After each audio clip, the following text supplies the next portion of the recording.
Story 1. Timothy James McVeigh was born on April 23, 1968, in Lockport, New York. Lockport is a small city near Niagara Falls. His father was William McVeigh. His mother was Mildred Noreen Hill, and everyone called her Mickey.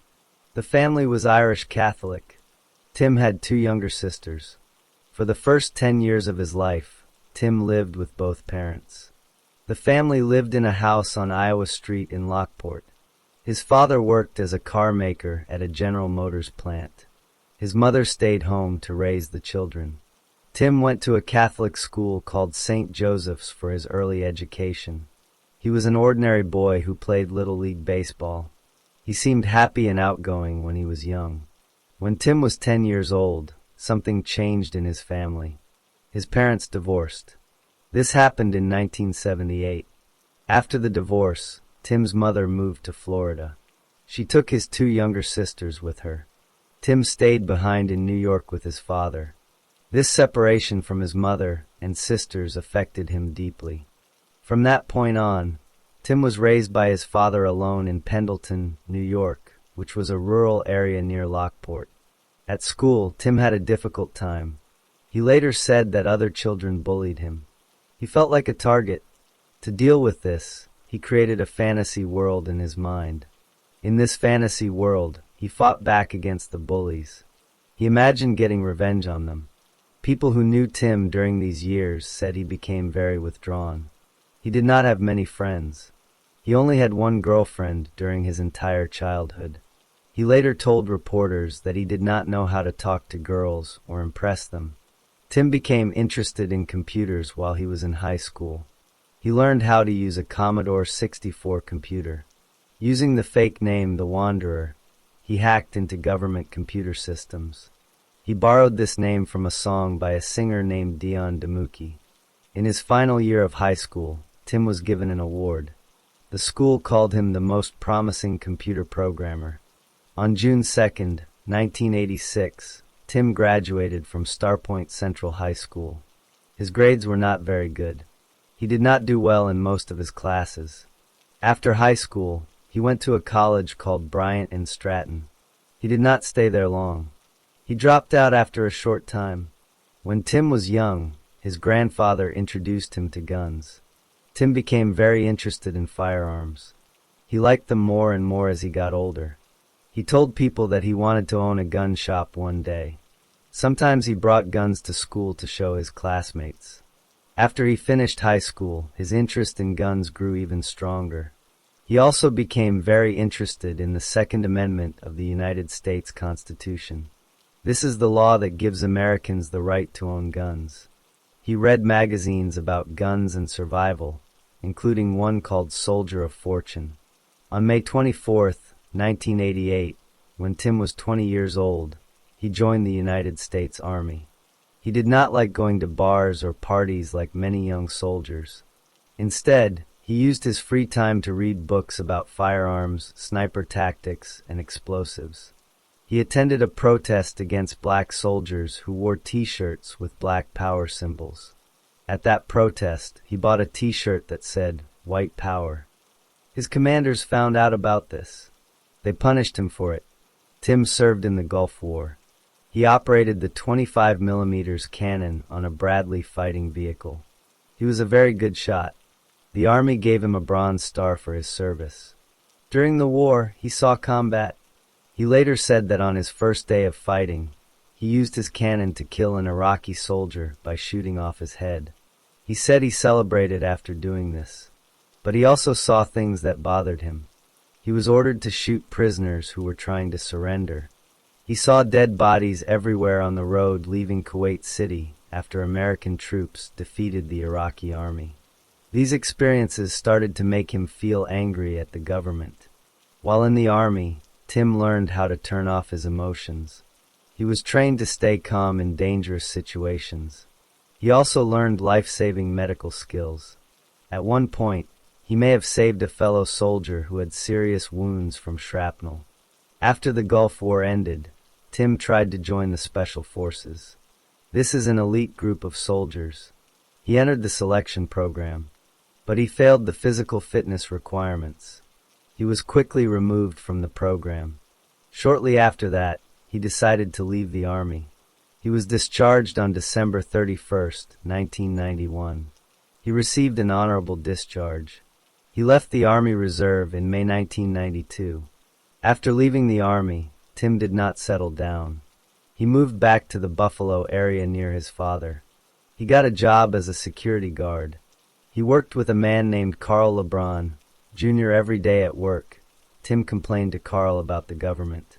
He said he hated taxes and government control. He soon decided that the Buffalo area was too liberal for him. Liberal meant that people there supported more government programs and gun control. So he quit his job and started driving around America. He visited his old friends from the Army. Tim wrote letters to local newspapers. In these letters, he complained about taxes. He wrote that taxes were a joke. He said that no matter what politicians promised, taxes would always go up. He asked if a civil war was coming. He said he hoped it would not come to that, but he thought it might. He also wrote to his congressman, John J. LaFalce. He complained about a woman who was arrested for carrying mace for self-defense. Tim said the police cannot protect everyone at all times. He said gun laws were already too strict, and now women could not even carry mace. Tim had trouble finding a girlfriend. He felt nervous around women. He was rejected by a female coworker named Andrea Peters. He became angry and frustrated. He started gambling obsessively. He lost money and could not pay back his gambling debts. He took a cash advance from a credit card and then refused to pay the credit card company. He began looking for a state that did not have heavy government regulation or high taxes. The government told Tim that he had been overpaid while he was in the Army. He owed them $1,058. This made him very angry.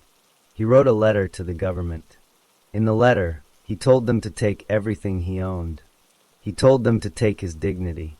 He accused them of growing fat and rich at his expense by taking his tax dollars and property.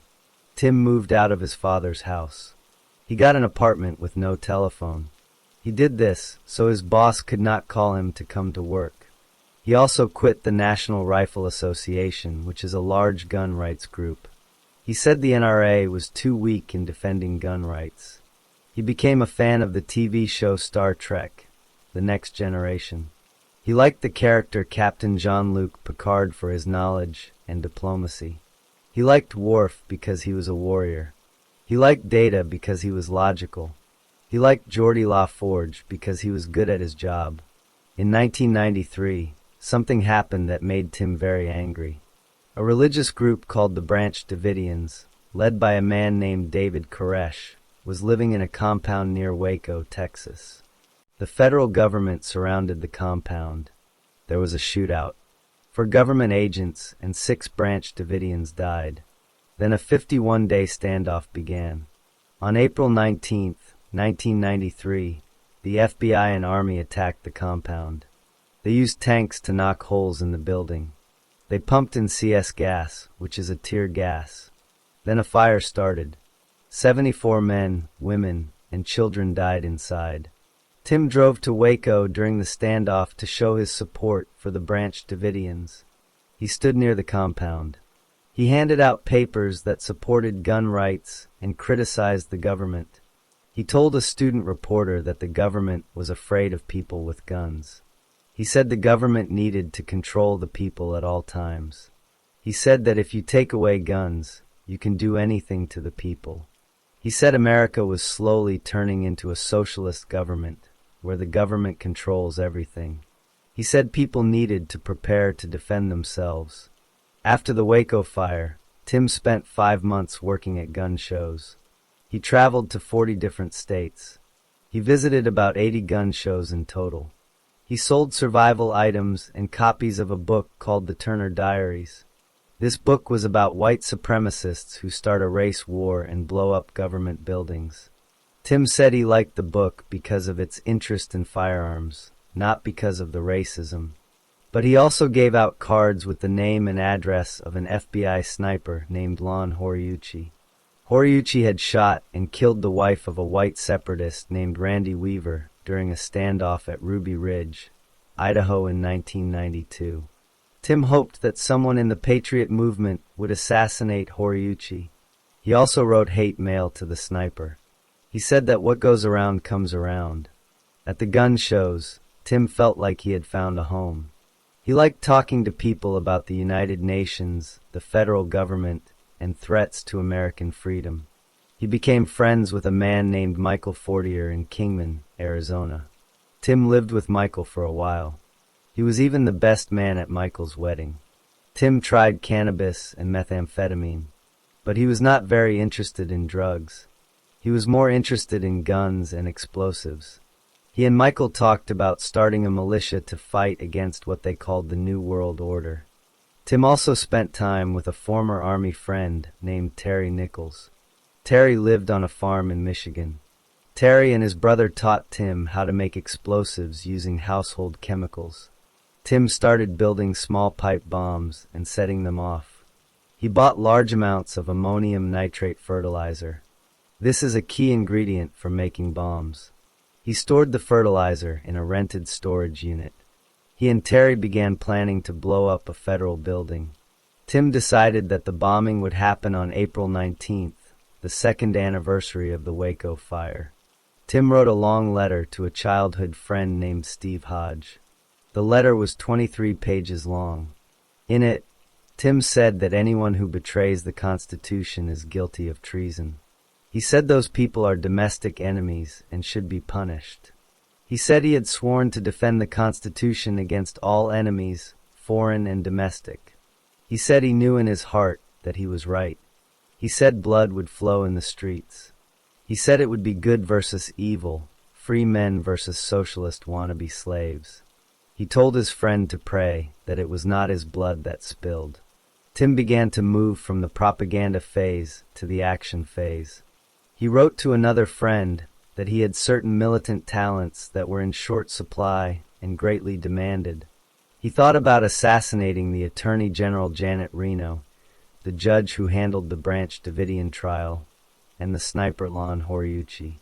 But he decided that killing one person at a time was too difficult. He decided that federal agents had become soldiers. He believed he needed to strike against their command centers. He decided that the loudest statement would be made by bombing a federal building. Tim decided that the bombing would happen on April 19th, 1995. He chose this date because it was exactly 2 years after the fire at the Branch Davidian compound in Waco, Texas. He wanted his attack to be a direct response to what the government did that day. He also wanted to make a loud statement that would shock the entire country. First, Tim needed to pick a target. He chose the Alfred P. Murrah Federal Building in downtown Oklahoma City. This building housed many federal agencies. These included the Bureau of Alcohol, Tobacco and Firearms, ATF, the Drug Enforcement Administration, DEA, the Secret Service, and the Social Security Administration. Tim saw these agencies as symbols of the government he hated. The building also had a day care center on the ground floor. Tim would later say he did not know the day care was there. Next, Tim needed materials for the bomb. The main ingredient was ammonium nitrate. This is a chemical used as farm fertilizer. It is also a common explosive when mixed with fuel. Tim and Terry Nichols began buying large amounts of ammonium nitrate. They went to a farm cooperative in McPherson, Kansas. On September 30th, 1994, Tim bought his first ton of ammonium nitrate. On October 18th, 1994, they bought a second ton. They stored the fertilizer in a rented storage unit in Harrington, Kansas. Tim also needed a second chemical to make the bomb more powerful. He chose nitromethane. This is a racing fuel used in high-performance cars. On October 21st, 1994, Tim dressed in a biker disguise. He went to a racetrack in Dallas, Texas. He purchased nearly $3,000 worth of nitromethane. He and Terry then drove to Kingman, Arizona. They met with Michael Fortier. Together, they tested the explosives mixture to make sure it would work. Tim also stole other explosive materials. On October 3, 1994, he broke into a quarry near Marion, Kansas. He stole dynamite and blasting caps. Blasting caps are small devices used to set off larger explosives. These would be used to trigger the main bomb. Tim needed a vehicle to carry the bomb. On April 14, 1995, he bought a 1977 Mercury Marquis car. He paid for it with cash. This car would be his getaway vehicle. On the same day, he called a rental shop in Junction City, Kansas. He reserved a Ryder truck. He then checked into the Dreamland Motel in Junction City. The motel was near the rental shop. On April 15, 1995, Tim went to Elliot's Body Shop in Junction City. He used a fake name. He told them his name was Robert Kling. He paid a deposit to rent a yellow Ryder truck. The truck was a large moving truck with a box on the back. The box was 20 feet long. On April 16, 1995, Tim met Terry Nichols at a Dairy Queen restaurant in Harrington, Kansas. They drove together to Oklahoma City. Tim left his getaway car parked on a street near the Murrah building. He wanted to have a car ready to use after the bomb went off. He and Terry then drove back to Kansas. On April 17, 1995, Tim went back to Elliot's Body Shop. He picked up the Ryder truck. He drove the truck back to the Dreamland Motel. He parked it outside his room. On April 18, 1995, Tim woke up early. He left the Dreamland Motel in the Ryder truck. He drove to his storage unit in Harrington. Terry Nichols met him there.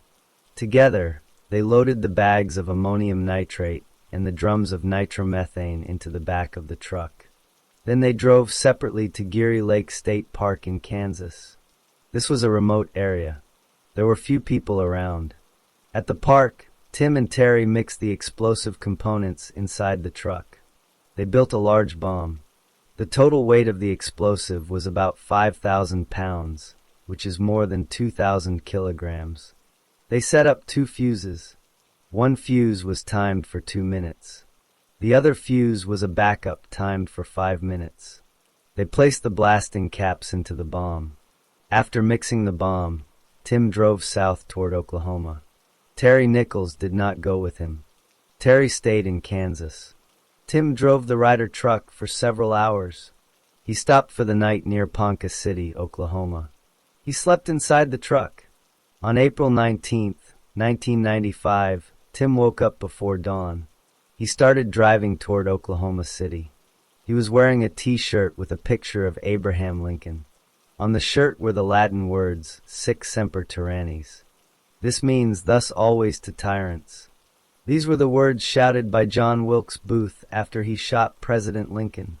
The back of the shirt had a picture of a tree with 3 drops of blood. It also had a quote from Thomas Jefferson. The tree of liberty must be refreshed from time to time with the blood of patriots and tyrants. Tim arrived in Oklahoma City around 8:50 in the morning. He drove the Ryder truck up to the front of the Alfred P. Murrah Federal Building. He pulled into a drop-off area on the north side of the building. The building is 9 stories tall. The daycare center was on the ground floor. Parents had just dropped off their children. Workers were at their desks. The building was full of people. Tim lit the 2 fuses. He got out of the truck. He locked the doors. He walked quickly away from the building. He headed toward a nearby YMCA building. He had put earplugs in his ears so the explosion would not hurt his hearing. He walked at a normal pace so no one would suspect him. At 9:02 in the morning, the bomb exploded. The blast was enormous. The north half of the building was blown away instantly. The explosion was so strong that it lifted Tim off the ground, even though he was blocks away. Glass shattered for miles around. People were thrown from their desks. Concrete and steel fell from the sky. The daycare center on the ground floor collapsed completely. Children were killed where they sat. After the explosion, Tim walked to where he had left his getaway car. He got into the Mercury Marquis. He started driving north on Interstate 35. He was leaving Oklahoma City behind. The explosion killed 168 people.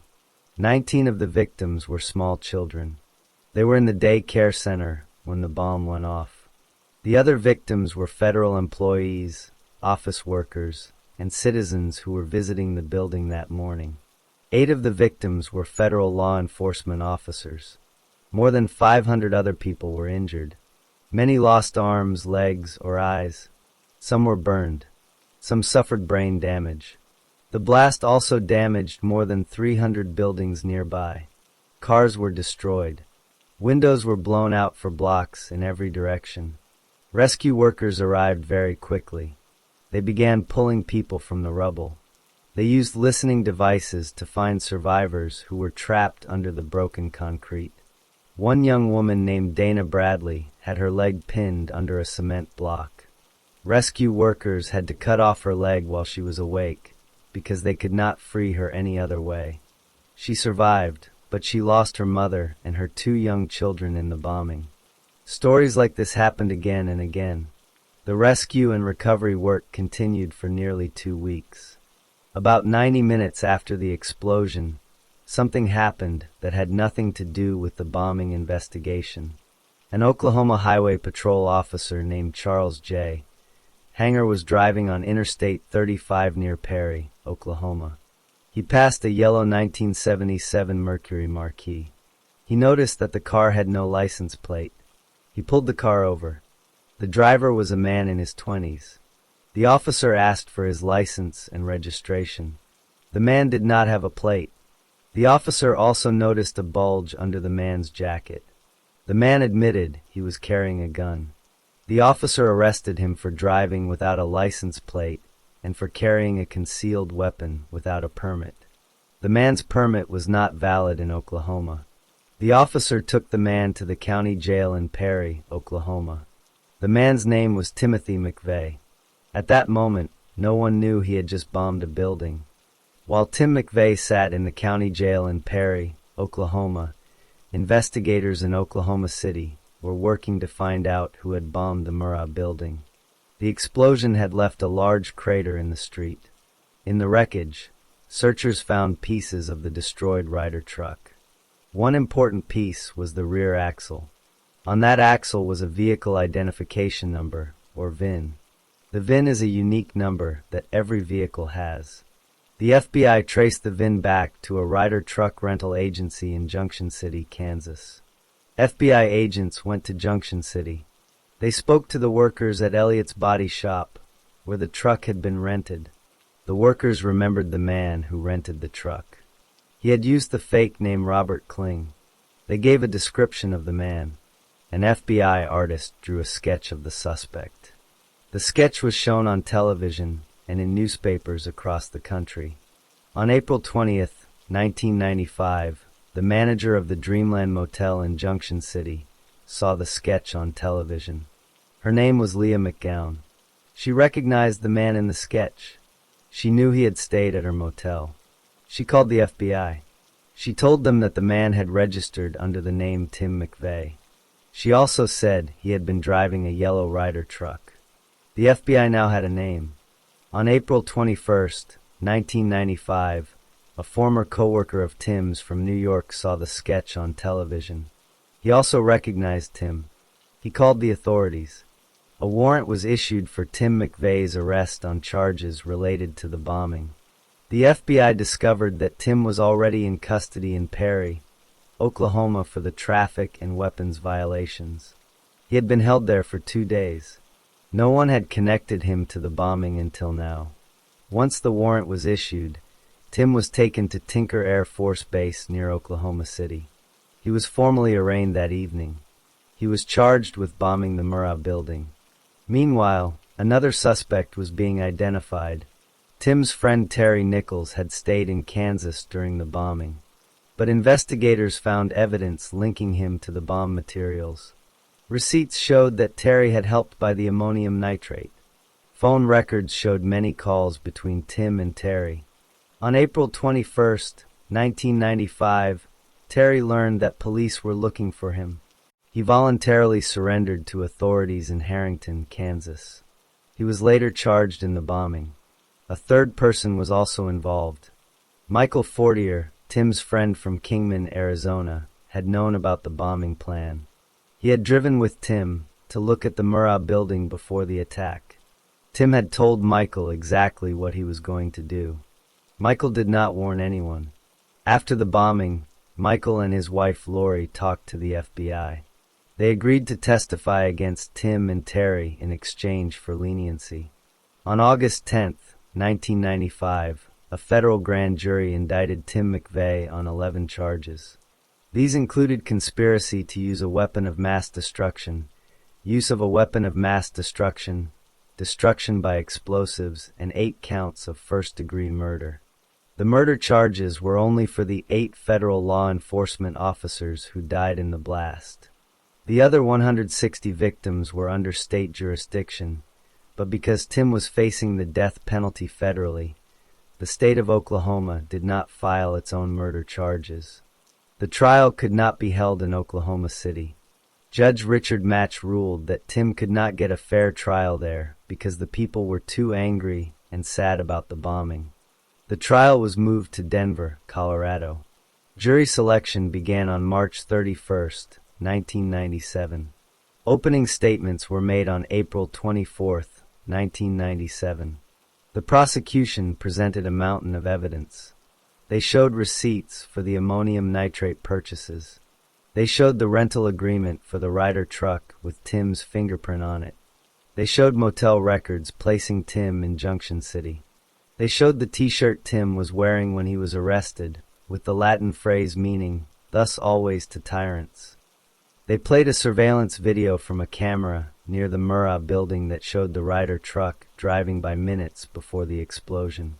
Michael Fortier testified against Tim, telling the jury that Tim had described the bombing plan in detail. The prosecution also showed the jury pictures of the victims and the destroyed building. The defense did not claim that someone else bombed the building. Instead, they tried to show that Tim was not a monster. They called his family members to talk about his childhood. They showed home videos of Tim as a happy boy. They argued that Tim was driven to violence by his anger over Waco and Ruby Ridge. The jury did not accept this defense. On June 2, 1997, the jury found Timothy McVeigh guilty on all 11 counts. The trial then moved to the penalty phase, where the jury would decide if Tim would receive life in prison or the death penalty. The prosecution brought survivors and family members of victims to testify. They told the jury about the pain they had suffered. The defense again asked for mercy. On June 13, 1997, after 11 hours of deliberation, the jury unanimously decided that Tim should be sentenced to death by lethal injection. Judge Match formally sentenced him to death. Tim did not express remorse. He later said that the children who died were collateral damage. He said he was sorry that people lost their lives, but that was the nature of the beast. He said he wished he had blown the building up completely. He wrote letters explaining that the bombing was revenge for Waco and Ruby Ridge. He said the true terrorist was the United States government. Terry Nichols was tried separately. His trial began on September 29, 1997. On December 23, 1997, he was found guilty of conspiracy to use a weapon of mass destruction and involuntary manslaughter. He was found not guilty of using a weapon of mass destruction. The jury could not agree on a sentence. The judge then sentenced Terry Nichols to life in prison without the possibility of parole. Later, the state of Oklahoma filed 160 murder charges against him for the victims who were not federal officers. In May 2004, Terry was found guilty on all 160 counts. The jury again could not agree on the death penalty, so he received life in prison. He remains in prison as of his convictions. Michael Fortier pleaded guilty to failing to warn authorities about the bombing plot. He testified against both Tim and Terry. On May 27, 1998, he was sentenced to 12 years in prison. He was released on January 20, 2006, after serving about 10.5 years. Tim McVeigh was sent to death row at the federal prison in Terre Haute, Indiana. He filed appeals, but all were denied. The Supreme Court refused to hear his case on March 8, 1999. In December 2000, Tim announced that he wanted to drop all further appeals. He said he was ready to die. An execution date was set for May 16, 2001. But 6 days before that date, the FBI discovered that it had withheld thousands of pages of documents from Tim's defense team. The documents should have been turned over before the trial. Attorney General John Ashcroft postponed the execution for 1 month so Tim's lawyers could review the new documents. Tim asked his lawyers to file appeals to delay the execution further, but the appeals were denied. On June 7, 2001, Tim announced that he was ready to die.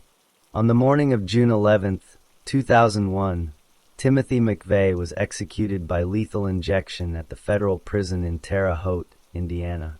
His last meal was 2 pints of mint chocolate chip ice cream. He did not speak any final words. Instead, he handed a piece of paper to the prison officials. On it was written the poem Invictus by William Ernest Henley. The last lines of the poem are, "I am the master of my fate. I am the captain of my soul." He was pronounced dead at 7:14 a.m. Central Daylight Time. He was 33 years old. Tim's body was cremated. His ashes were given to his lawyer, who scattered them at a location that was never made public. Congress passed a law that prevented Tim from being buried in any military cemetery. His father and sisters did not attend the execution. The survivors and families of the victims watched the execution on closed-circuit television in Oklahoma City. Some said they felt relief. Others said they felt no closure. The Oklahoma City National Memorial was built at the site where the Murrah Building once stood. It features 168 empty chairs, each representing a life lost in the bombing. The memorial stands as a reminder of the worst act of domestic terrorism on American soil before September 11, 2001. The story of Timothy McVeigh ends with his death, but the 168 victims and their families carried the pain of that April morning for the rest of their lives.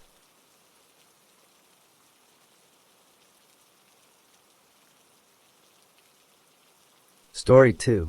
John Leslie Wheat was born on May 22, 1944, in the United States. He was a white male. There is little public information about his parents or his early childhood. He grew up like many other children of that time. He attended school and became an adult. As a young man, John Wheat may have served in the military. Later, during his trial, his lawyers would claim that his time in Vietnam affected his actions. However, no official record of his military service was ever produced or confirmed. This means it is not known for sure if he actually served in Vietnam. By the time John Wheat reached his early 50s, he had a job as a maintenance man. He worked for a church.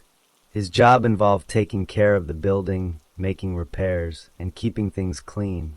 He was known to people in the community as a church worker. He did not have any known criminal history before 1995. The police had no records of him committing crimes in the past. John Wheat lived in an apartment complex in Fort Worth, Texas. In that same complex, a young woman named Angela Anderson lived with her 3 children. The children were Eduardo Ochoa, who was 7 years old at the time, Ashley Ochoa, who was 6 years old, and Lacey Anderson, who was only 19 months old. Angela worked and needed help watching her children while she was at work. Because John Wheat lived close by and worked at a church, Angela Anderson trusted him. He often babysat for her. He would watch Eduardo and Ashley while Angela was away at her job. On some occasions, another neighbor would watch the baby Lacey. This arrangement had been happening for some time. Wheat was a regular person in the lives of these children. He was not seen as dangerous or threatening by the people around him. He went about his daily routines of work and home. John Wheat had habits that were ordinary. He kept guns in his apartment. He owned a .22 caliber pistol, a .45 caliber semi-automatic pistol, and a .30 caliber rifle. He also had extra clips of ammunition for the .45. There was no record of him showing these guns to the children or threatening anyone with them. He simply kept them in his home. His social life was quiet. He lived alone. He did not have a wife or children living with him. His main contacts with other people in the apartment complex were through simple daily activities.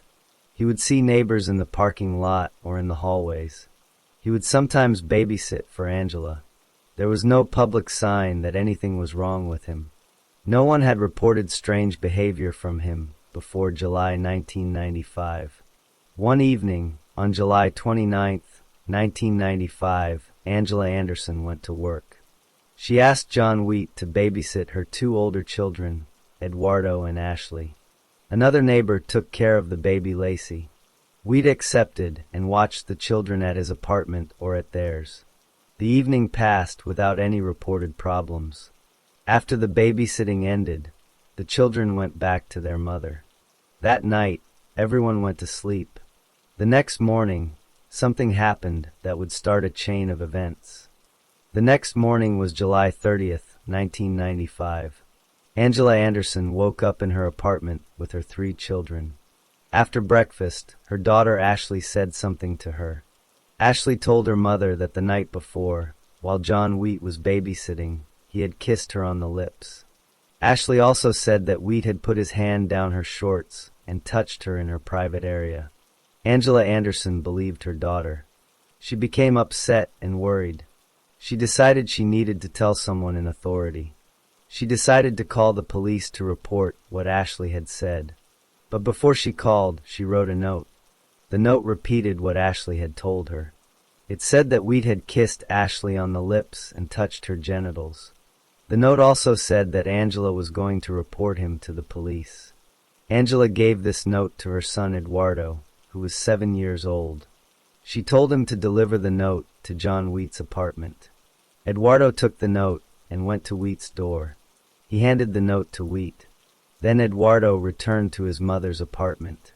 John Wheat read the note. He became very angry. He did not call anyone. He did not try to explain or deny the accusation.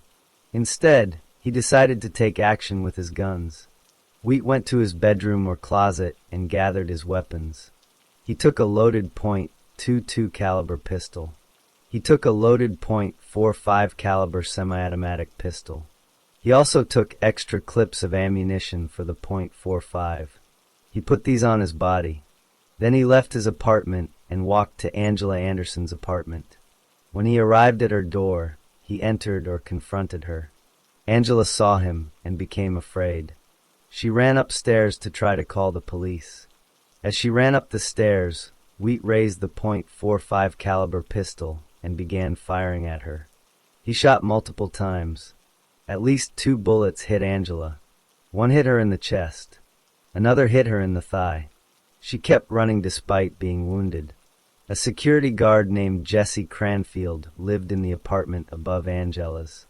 He was 33 years old. He heard the gunfire. He came out to see what was happening. Wheat saw him and shot at him. One bullet hit Jesse Cranfield in the back. Another bullet hit him in the leg. Cranfield fell down wounded. He did not die, but he was seriously injured. Angela ran to another apartment at the far end of the complex. She knocked or entered. A resident was there. Angela tried to hide. Wheat chased her. He followed her into that same apartment. The resident tried to block the door to keep Wheat out.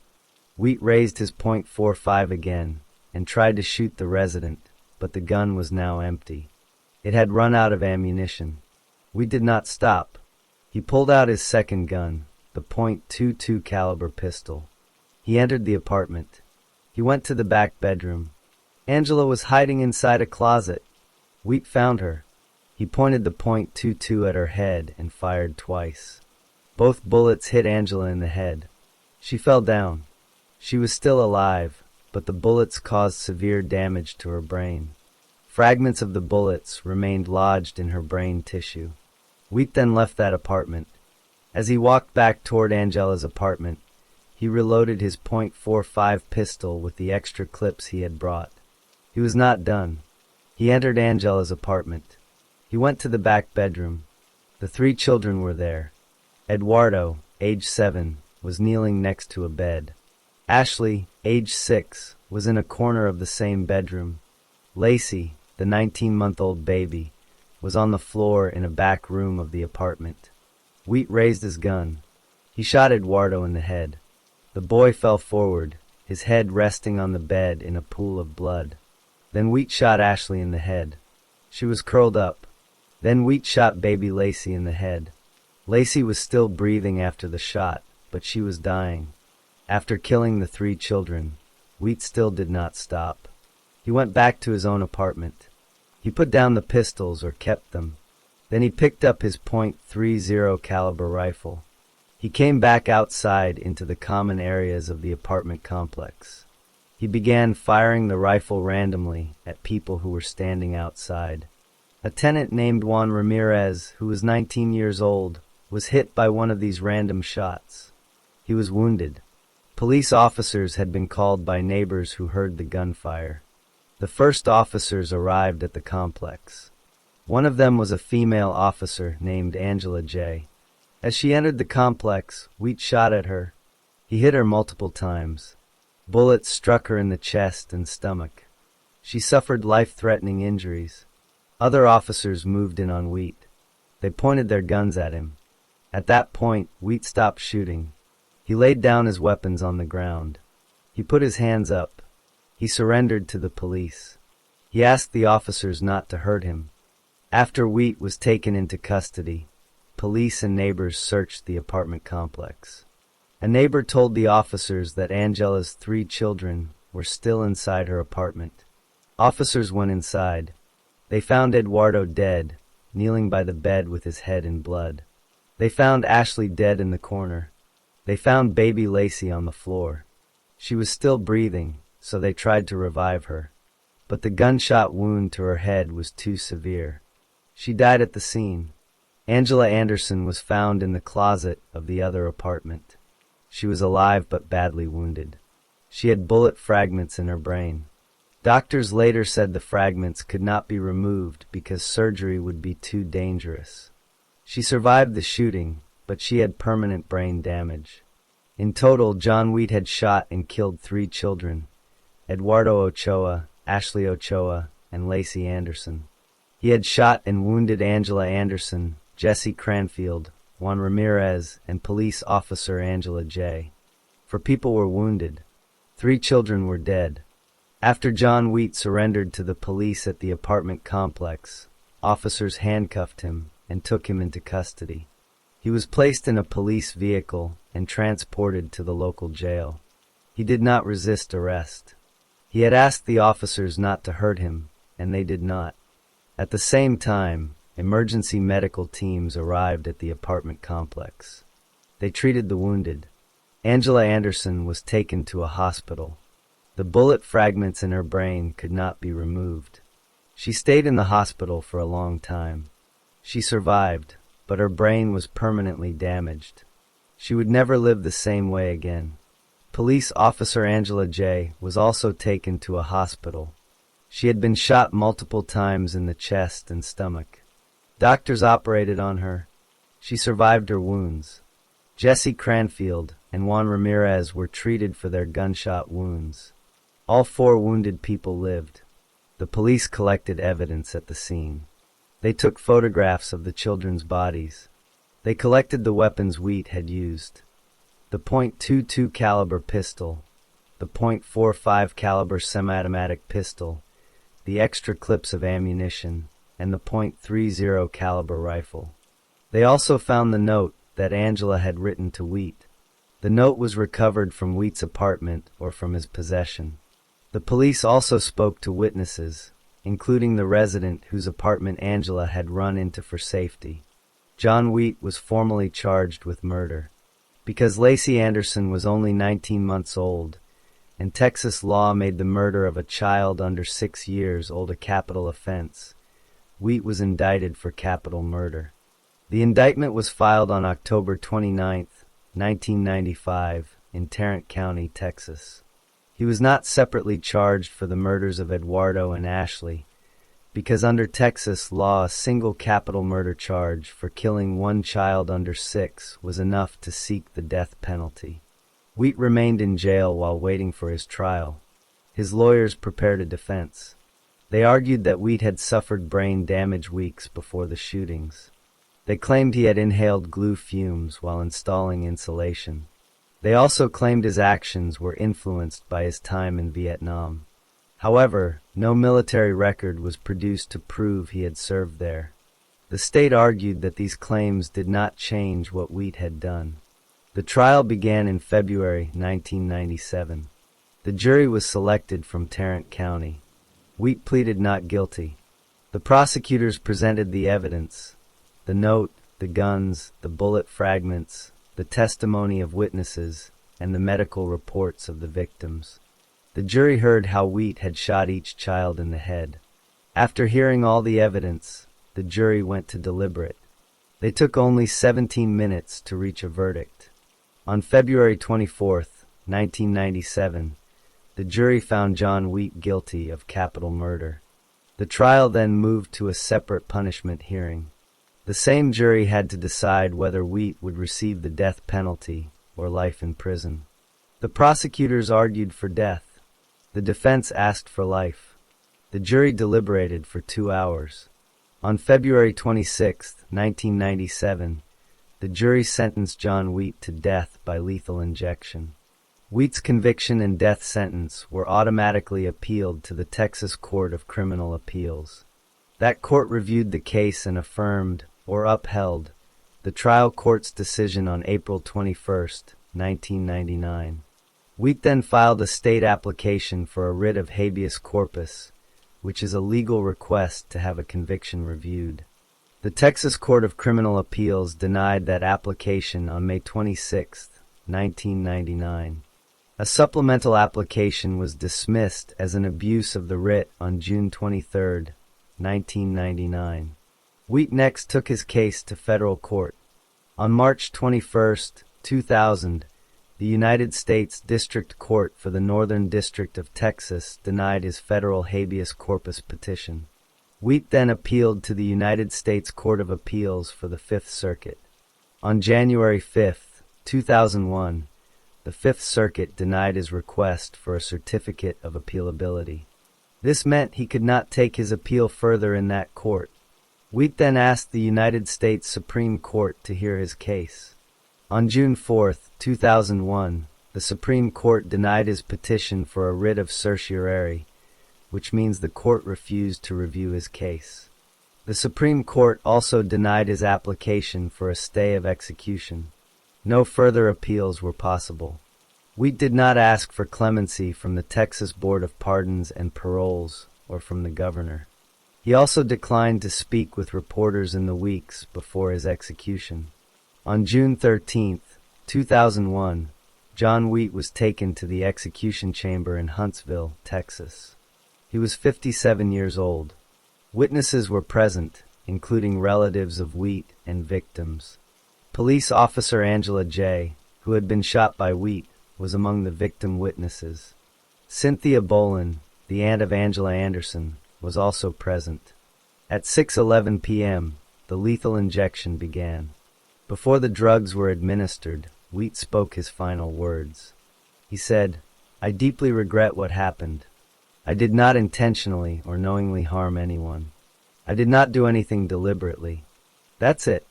Then he said a word in Vietnamese, "Didimo." Prison officials translated that word to mean, "Let's get out of here." Wheat then coughed twice. He sputtered and gasped. Then he stopped moving. He was pronounced dead at 6:19 p.m. on June 13, 2001. After the execution, Angela Anderson continued to live with severe brain damage. She had nightmares about the shootings. She could only remember her 3 children partially. Her aunt, Cynthia Bolin, said that the execution would not bring closure to Angela, but it might comfort her to know that Wheat was dead and could not harm anyone else. The 3 children were buried. The wounded survivors recovered from their physical injuries but carried the memory of that day. John Wheat's body was returned to his family for burial. No earlier crime had led to this day. A single accusation, a moment of rage, and the choice to pick up a gun ended 3 young lives and destroyed many more. The story of John Wheat ended on a gurney in Huntsville, Texas, with a final breath and a final word in a language that most witnesses did not understand.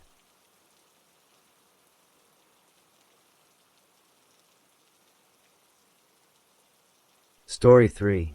J.D. Scott was born on August 21, 1952 in Cleveland, Ohio.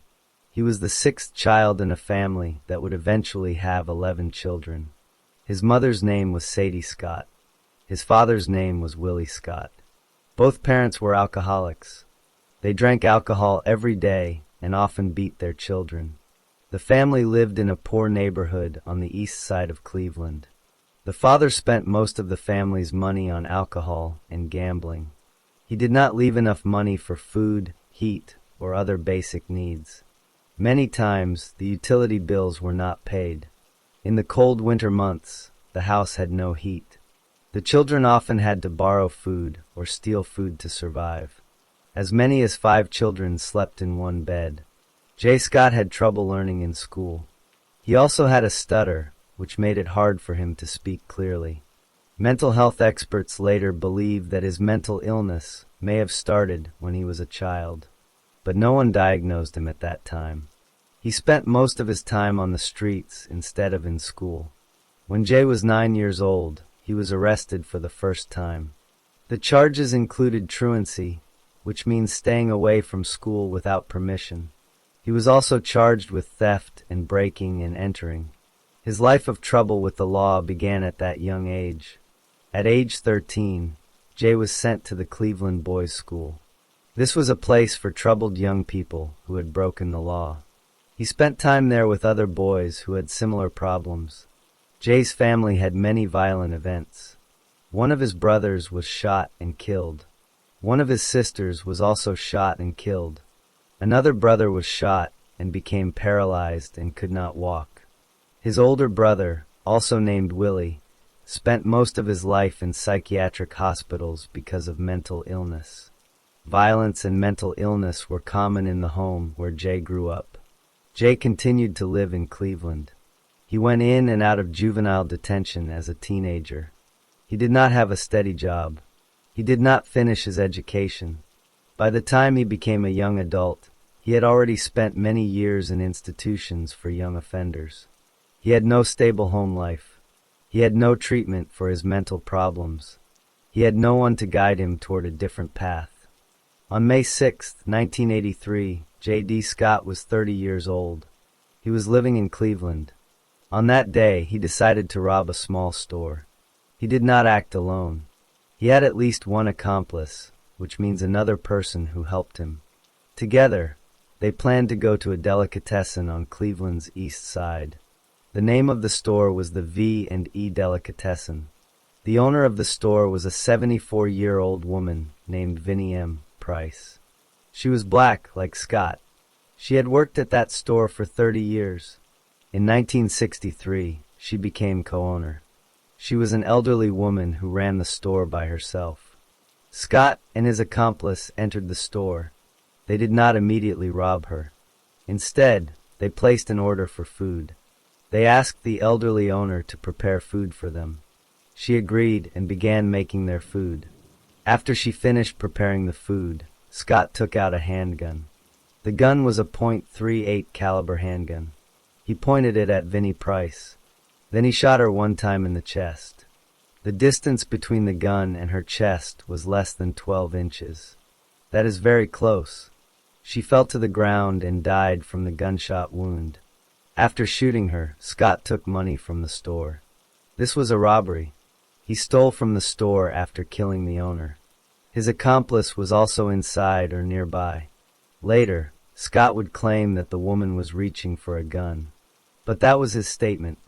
2 accomplices later gave a different account of what happened. The murder of Vinnie Price happened on the morning or early part of May 6, 1983. That same day, Scott continued his actions. He did not stop. He went to another restaurant in Cleveland. This restaurant was called the Shrimp Boat. At that location, there was a security guard.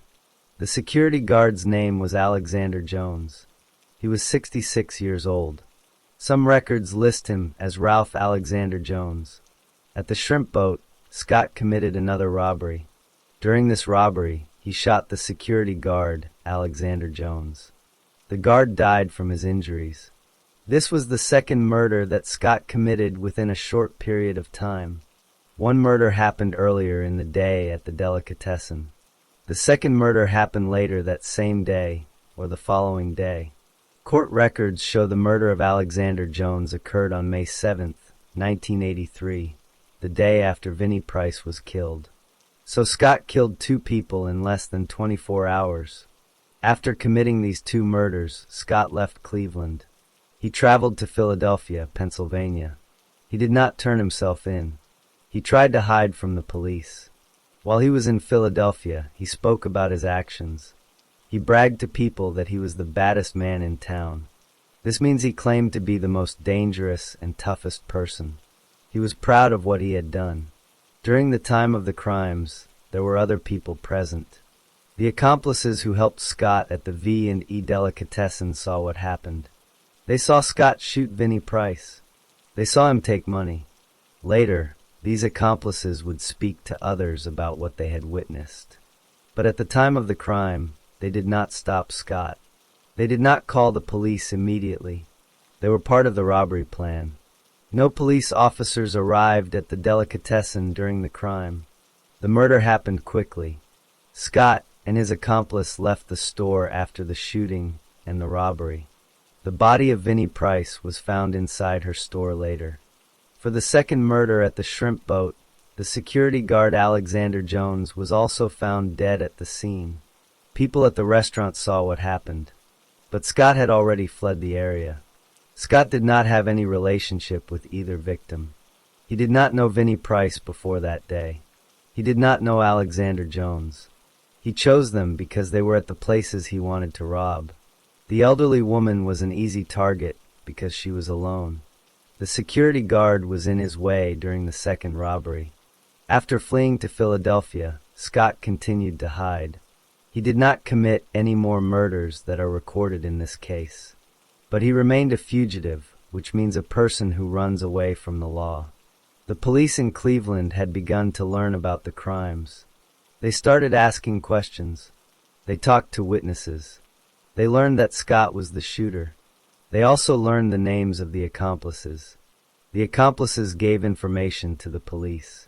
They told the police that Scott was the one who fired the gun at Vinnie Price. They described how Scott ordered food first, waited for her to prepare it, and then shot her from very close range. They also described the robbery and the handgun. At this point, no arrest had been made yet.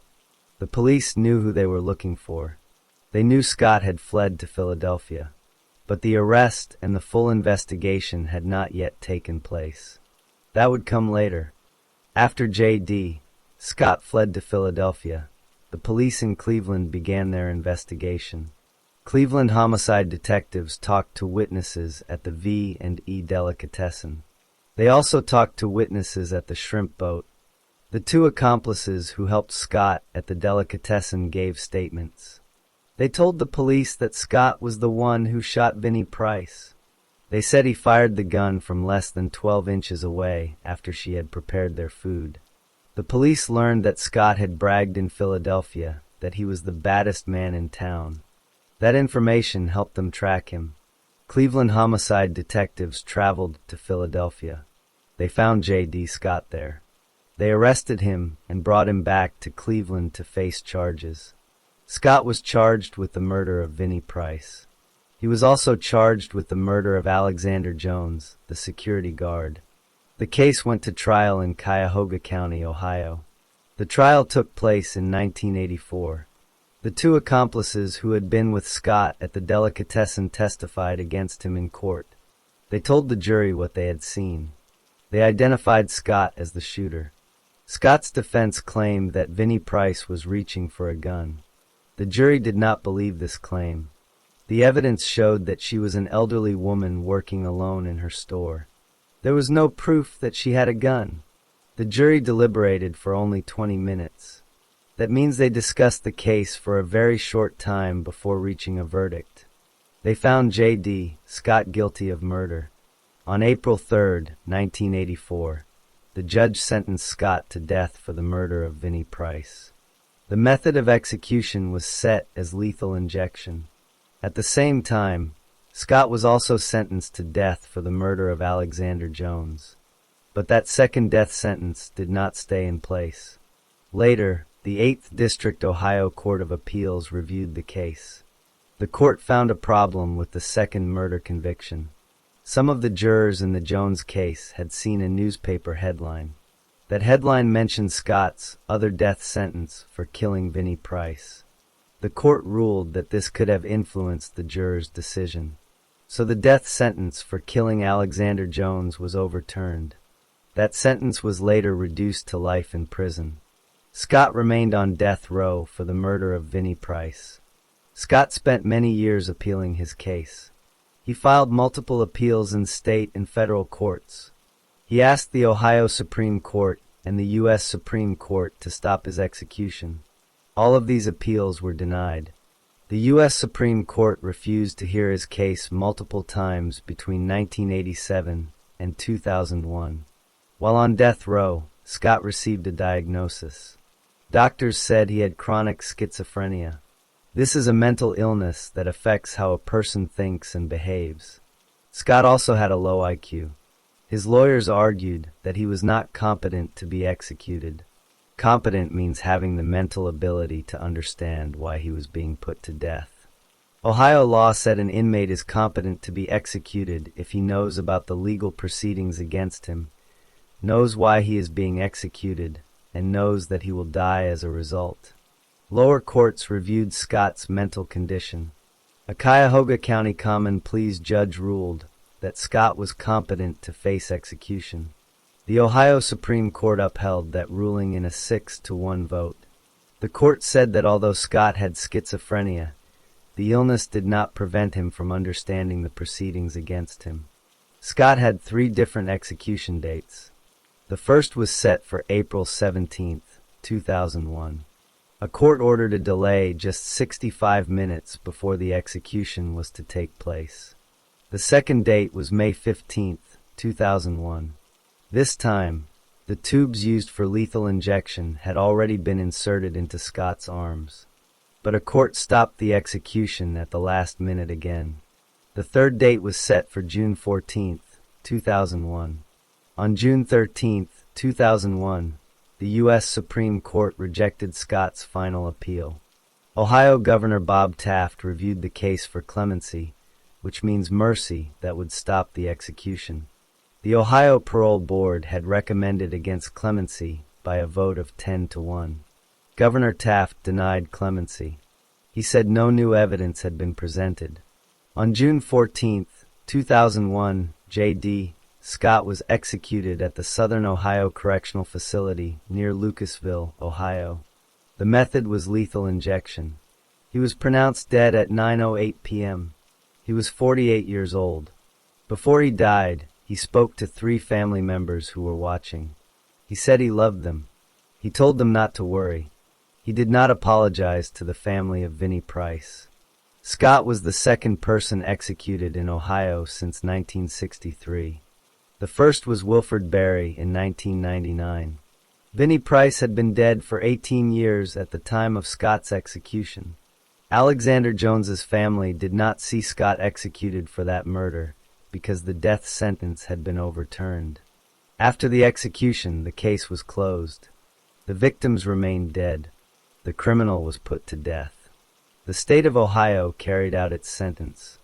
The story ends with J.D. Scott executed by lethal injection on June 14, 2001, and Vinnie Price's murder finally answered with the state's ultimate punishment.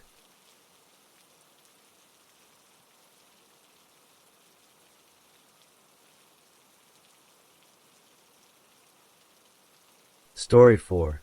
Juan Raul Garza was born on November 18, 1956 in Brownsville, Texas. Brownsville is a city located close to the border between the United States and Mexico. His parents were Mexican-American migrant workers. That meant they traveled from place to pick fruits and vegetables for money. The family did not have a lot of money. They worked hard just to get by. Juan was the oldest child in his family. He had brothers and sisters. Because his parents followed the harvest seasons, the family moved often. Juan did not stay in one school for a full year. He changed schools many times. This made it hard for him to make lasting friendships. It also made it hard for him to focus on his schoolwork. He grew up in a tough neighborhood in Brownsville. The neighborhood had poverty and crime. Many young people there did not see many chances to get ahead.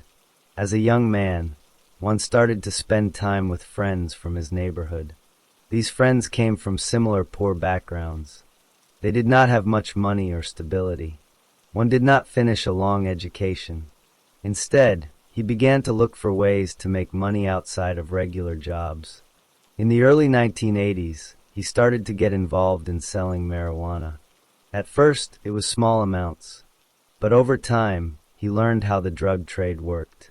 He also built connections with other people who sold and moved drugs. Juan got married and had 2 children. His children were born in the late 1980s or early 1990s. One child was about 9 years old, and the other about 12 years old by the time of his execution in 2001. For a while, he tried to balance his family life with his illegal work. But the drug business took more and more of his time. He became known in his neighborhood as someone who could get things done. He was not a loud or flashy person. Instead, he was quiet and careful. People who worked with him said he paid attention to details. He also became very suspicious of others. He believed that some people might tell the police about his activities. By the late 1980s, Juan was no longer a small-time seller. He had built a network of workers and associates. Most of them were people he had known since childhood. They trusted him, and he trusted them. But he also started to worry about informants. He had lost some shipments of marijuana to police seizures. He had also lost money when police took cash from his operations. Each time this happened, he became more angry and more suspicious. He began to believe that someone close to him was working with law enforcement. That belief would grow stronger over time. But that part of the story had not yet begun. By 1990, Juan Raul Garza was running a large marijuana trafficking business. He sold thousands of pounds of marijuana in Texas, Louisiana, and Michigan. He made hundreds of thousands of dollars from this business. He had many workers who helped him move the drugs and collect the money. But Garza also had a problem. Some of his drug loads had been seized by police. Some of his cash had also been taken. Garza believed that someone in his network was telling the police about his activities. He became very suspicious of certain people. The first person Garza targeted was a man named Gilberto Matos. Matos was an associate of a drug smuggler named Erasmo de la Fuente. Garza suspected that de la Fuente was giving information to the police. Garza did not go after de la Fuente right away. Instead, he decided to send a warning. He believed that if he killed Matos, de la Fuente would understand the message. So in April 1990, Garza gave an order to his men. He told them to go to Matos' shop. He told them to kill Matos. His men followed the order. They went to the shop and shot Matos to death. That was the first murder. About 5 months later, in September 1990, Garza decided to kill Erasmo de la Fuente himself. He did not go alone. He supplied guns to 2 of his workers. Their names were Israel Flores and Jesus Flores. Garza took these 2 men to de la Fuente's nightclub. They waited for de la Fuente to leave. When de la Fuente came out of the nightclub and got into his car, one of the men shot him twice through the driver's side window. De la Fuente died from those gunshots. After the shooting, the shooter ran and hid in a ditch. He then called Garza on a phone. Garza drove to the ditch and picked up his worker. Garza helped the shooter get away from the crime scene. The third victim was Thomas Albert Rumbo. Rumbo was 36 years old. He was also suspected by Garza of being an informant. Garza decided to handle this murder personally. He took 2 of his workers with him and drove to Rumbo's house. When they arrived, Garza told Rumbo to get into his pickup truck. Rumbo did not want to go. He was reluctant, but he got into the truck. Garza and his 2 workers drove Rumbo out to a rural farm road. This was a quiet area with no people around. Once they stopped the truck, Garza took out a handgun. He shot Rumbo in the back of the head. Then he shot Rumbo 4 more times to make sure he was dead. This murder happened in January 1991. Garza did not stop with these 3 murders. Later, prosecutors would present testimony that Garza ordered or carried out 5 more killings. 4 of those killings happened in Mexico. Among those victims was Garza's own son-in-law. But Garza was never prosecuted in court for those 5 deaths. The 3 murders described above were the ones he was formally charged with.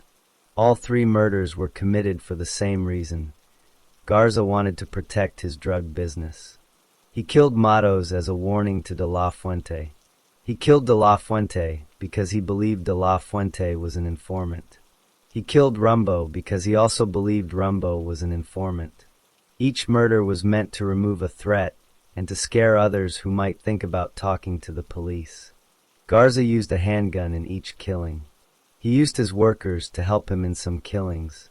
He did the killing himself in the case of Rumbo. After each murder, Garza went back to running his drug business as if nothing had happened. No one reported the murders to the police at the time. The victims were all involved in the drug trade, so they did not go to the authorities. For a while, Garza believed he had gotten away with all 3 killings. For several years after the murders, no one was arrested. Garza continued running his drug business. But law enforcement agencies were watching him. The Federal Bureau of Investigation and other federal agencies had been building a case against Garza for drug trafficking. They gathered evidence about his marijuana smuggling operation. They also looked into the deaths of Thomas Rumbo, Gilberto Matos, and Erasmo de la Fuente. Witnesses started to talk. Some of Garza's own workers agreed to testify against him in exchange for lighter sentences. In 1992, Garza's drug operation came to an end. Federal agents arrested him. He was charged with drug trafficking, money laundering, and 3 counts of murder. The murders were charged under the 1988 Federal Anti-Drug Abuse Act. This law said that a person could receive the death sentence for murders that happened as part of a large drug business. Garza was the first person to be prosecuted under this law for murder.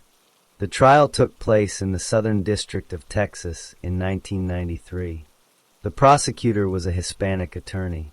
The judge was also Hispanic. 6 of the jurors were Hispanic. The prosecution presented evidence that Garza had ordered the killings of Matos and de la Fuente and had personally killed Rumbo. They also brought witnesses who had worked for Garza. Those witnesses described how Garza gave the orders and how the murders were carried out. The prosecution also presented testimony about 4 other murders in Mexico that Garza was involved in, including the killing of his own son-in-law. Those additional murders were not part of the formal charges, but they were used to show that Garza was a continuing danger. The jury found Garza guilty on all counts. Then came the sentencing phase.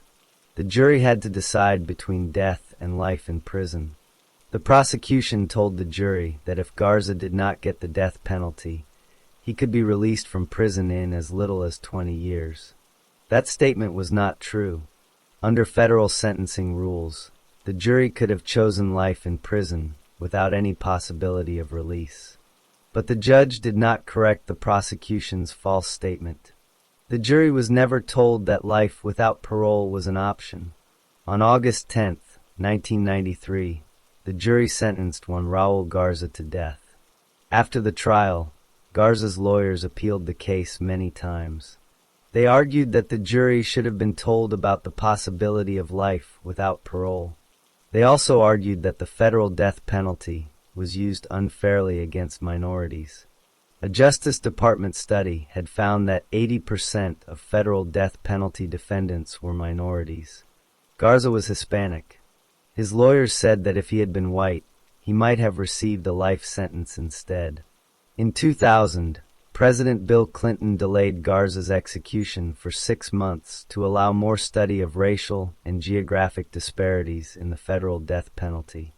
But in June 2001, Attorney General John Ashcroft said there was no evidence of racial bias in Garza's case. President George W. Bush denied Garza's request for clemency. The U.S. Supreme Court also rejected 2 last-minute appeals. Garza spent his final day resting, reading, watching television, and visiting with his attorneys. He ate a last meal of steak, French fries, onion rings, Diet Cola, and 3 slices of bread.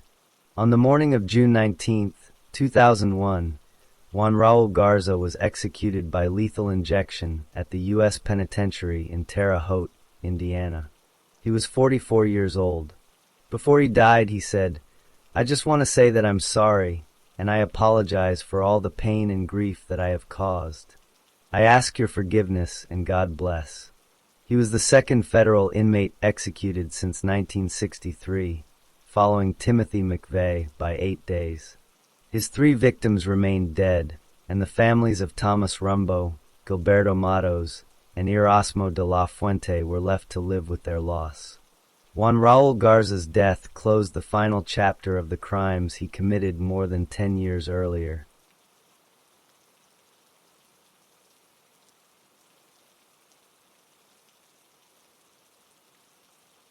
Story 5. Miguel Richardson was born on July 7, 1954. His place of birth was the state of Oklahoma.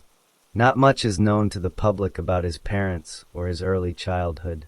He grew up in Oklahoma during the 1950s and 1960s. As a young man, Miguel did not follow the law. When he was 19 years old, in the year 1973, he was caught breaking a federal law. He had stolen mail that belonged to other people. The crime was called possession of stolen mail. A federal court found him guilty. The judge sent Miguel to a federal reformatory. A reformatory is a type of prison for younger offenders. He was given a sentence of 6 years. He served 3 years of that sentence. In March of 1976, he was released on parole. Parole meant he could live outside of prison, but had to follow rules and report to a parole officer. After his release, Miguel did not settle into a regular job or a quiet life. He began to travel to different cities. He met young women. He started acting as a pimp. A pimp is someone who controls prostitutes and takes money from the work they do. Miguel liked to be called by a nickname. He chose the name Silky. He took this name from a character in a book from the 1970s about a pimp in Harlem, New York. During the late 1970s, Miguel traveled with 3 young women. 2 of them were 17 years old. One of them was 16 years old. They worked as prostitutes in the cities they visited. Miguel controlled their actions and took their earnings. His parole officer watched him. The parole officer was asked to predict if Miguel would be dangerous in the future. The officer said that Miguel was a high risk to commit more crimes. Miguel continued to travel from state to state. He did not stay in one place for a long time. He carried a gun with him sometimes. He had learned how to get what he wanted through control and force. By the early spring of 1979, he was 24 years old. He had a criminal record. He had no steady home. He was traveling with the 3 young women. They moved from city to city, looking for money from prostitution. At that time, Miguel was staying in motels and hotels with the women. He watched the people around him. He noticed what they wore and what they owned. He had a habit of looking for things he could take. He did not trust the police or any kind of authority. He believed he could get away with breaking the rules. His life up to this point had been a series of moves, small crimes, and control over young women. He had not yet committed a murder, but he was already a man who took what he wanted without asking. That was the life Miguel Richardson lived before the events of March 31st, 1979. On March 30th, 1979, Miguel Richardson and the three young women were staying at a Holiday Inn in San Antonio, Texas. They had a room on the first floor. Across the hall from their room, there was another room. That room was occupied by several women from Mexico City. On the evening before the crime, Miguel looked at the women from Mexico City. He noticed one of them was wearing jewelry that looked expensive. He wanted that jewelry. He did not try to take it that night. Instead, he waited. The next morning was March 31st, 1979. Miguel got up early. He put on a disguise. He wore a woman's wig and women's clothing. He wanted to look like someone else, so the women from Mexico City would not recognize him. He also took a .38 caliber pistol. He had gotten this gun several days before. He hid the gun in his waistband under his clothes. Miguel went across the hall to the room of the women from Mexico City. He tried to break into their room. He wanted to get inside to steal the expensive jewelry. While he was trying to break in, one of the women inside heard the noise. She became scared. She called the front desk of the hotel. She told the clerk that someone was trying to break into her room. The clerk said he would send help. The hotel had 2 security guards working that morning. Their names were John Ebert and Howard Powers. They were both unarmed. They did not carry guns. Their job was to check on problems and keep the hotel safe. The front desk clerk sent them to investigate the complaint. John Ebert and Howard Powers went to the first floor. They found Miguel trying to break into the room. He was still wearing the disguise. The guards told him to stop. They decided to take him to the hotel office to find out who he was and what he was doing. They began to walk with him toward the stairs. The 3 of them walked into a stairwell on the first floor. The guards were escorting Miguel. They did not know he had a gun. The gun was still hidden in his waistband. But as they walked, the gun fell out of his waistband and hit the floor. Miguel reacted very fast. He grabbed the gun from the floor before the guards could take it. Then he pointed the gun at John Ebert and Howard Powers. He told them to do what he said. He had control of the situation now. The 2 guards could not fight back because they had no weapons. Miguel took handcuffs from one of the guards. He put the handcuffs on one of the guards. He did not say which guard was handcuffed first. Then he demanded money. The guards gave him their money. He took their wallets. One wallet was found empty later. Miguel took the cash. After he had their money, Miguel shot both guards. He shot them at close range with the .38 caliber pistol. Both John Ebert and Howard Powers fell to the floor of the stairwell. They died from their wounds. Miguel did not stay with the bodies. He left the stairwell and went back to his room. He went to one of the young women who was traveling with him. He asked her to go to the stairwell.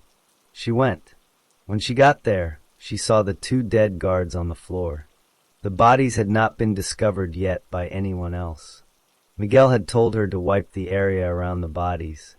She took a towel and wiped surfaces where his fingerprints might be. She tried to remove any evidence that Miguel had been there. Then she went back to the room. Miguel told her to get rid of the bullets and the empty bullet shells from his gun. She took the spent shells and flushed them down the toilet. The bullets and shells were gone.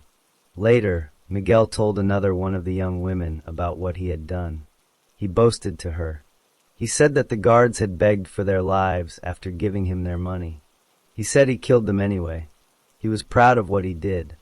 Less than 1 hour after the clerk first sent the guards to check on the complaint, the woman from Mexico City called the front desk again. She said she thought she had heard gunshots. The hotel sent someone to look. They found the bodies of John Ebert and Howard Powers in the first floor stairwell. Both had been shot. One wallet was found empty nearby. Within a few days after the shooting, Miguel Richardson left Texas. He took two of the underage prostitutes with him. They traveled to Denver, Colorado. He did not know that people were already looking for him. He thought he had hidden his tracks by wiping fingerprints and flushing the shells. But the young women knew what he had done, and one of them would later tell the whole story. The bodies of John Ebert and Howard Powers were found in the stairwell less than an hour after the shooting. The hotel called the San Antonio police. Officers arrived and saw that both men had been shot at close range. They looked for evidence. The empty wallet of one guard was found nearby. The police began asking questions. The front desk clerk told police about the complaint from the woman from Mexico City. The woman told police that she heard someone trying to break into her room. She also said she heard gunshots. The police checked the guest list.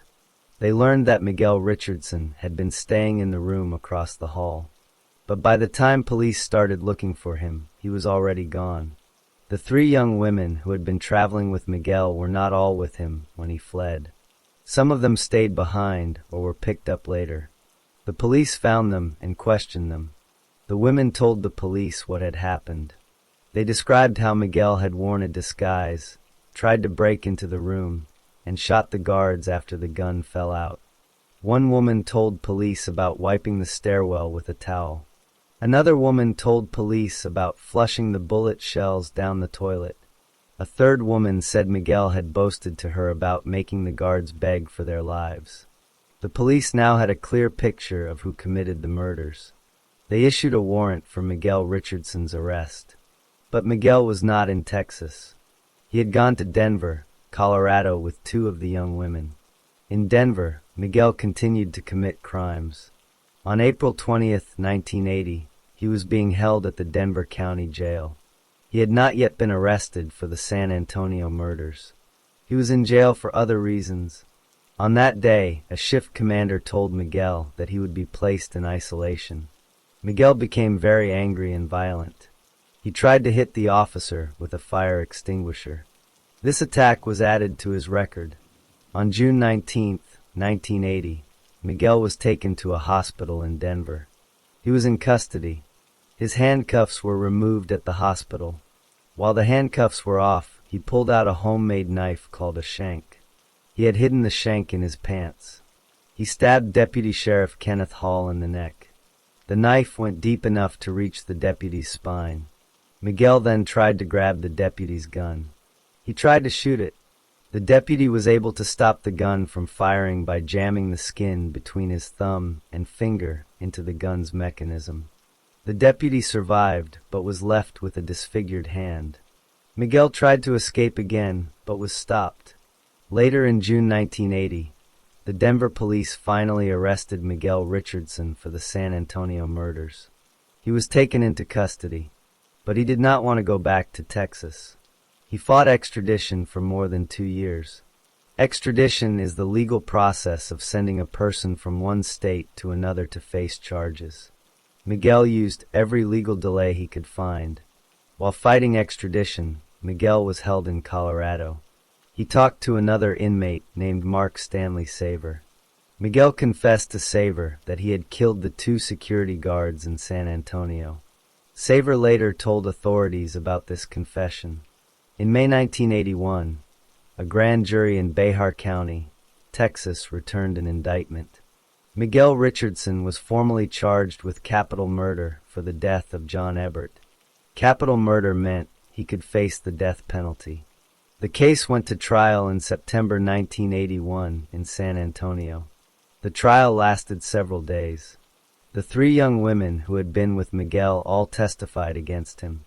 They told the jury about the disguise, the attempted break-in, the gun falling to the floor, the shooting, the wiping of fingerprints, and the flushing of shells.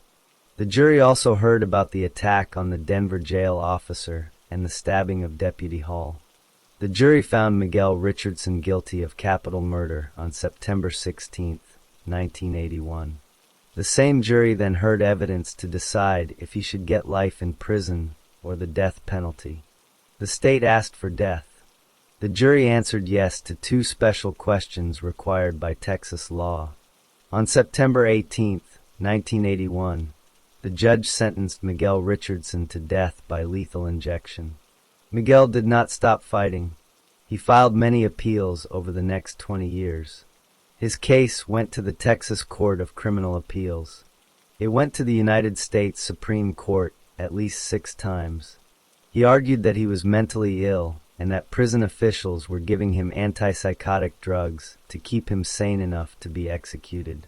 He filed state habeas corpus petitions and federal habeas corpus petitions. All of them were denied. On May 6, 1997, while on death row, Miguel tried to escape again. He and 2 other death row inmates were being driven from San Antonio to Huntsville. The van stopped for a rest break near Houston. The inmates pushed past a guard, knocked him to the ground, and tried to grab his gun. The other guard used his baton to stop them. The escape failed. On June 22, 2001, the Texas Board of Pardons and Paroles voted to deny clemency. That meant the governor would not stop the execution. On June 26, 2001, Miguel Richardson was taken to the execution chamber in Huntsville, Texas. He spoke for nearly 8 minutes. He said he felt love. He said he was a minister of love. He chanted in a foreign language. Then he shouted, "Take me. I'm ready." As the drugs began to flow, he said, "Good day to die. Take me, God." He was pronounced dead at 6:28 p.m. at the age of 46. John Ebert's wife watched the execution. After it was over, she said she had made a promise to her husband 22 years earlier when he was lying in his coffin. She promised she would see the case through to the end. She said that justice had been served. Miguel Richardson was the 248th murderer executed in Texas since 1976, and his death closed the story of the holiday and shootings that began on March 31, 1979.